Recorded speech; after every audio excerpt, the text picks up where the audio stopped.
बिस्मिल्लाहिर्रहमानिर्रहीम।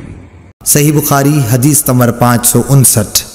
राफ़े बिन खदीज से रिवायत है, आपने फरमाया कि हम मगरिब की नमाज नबी करीम सल्लल्लाहु अलैहि वसल्लम के साथ पढ़कर जब वापस होते और तीर अंदाजी करते तो इतना उजाला बाकी रहता था कि एक शख्स अपने तीर गिरने की जगह को देखता था।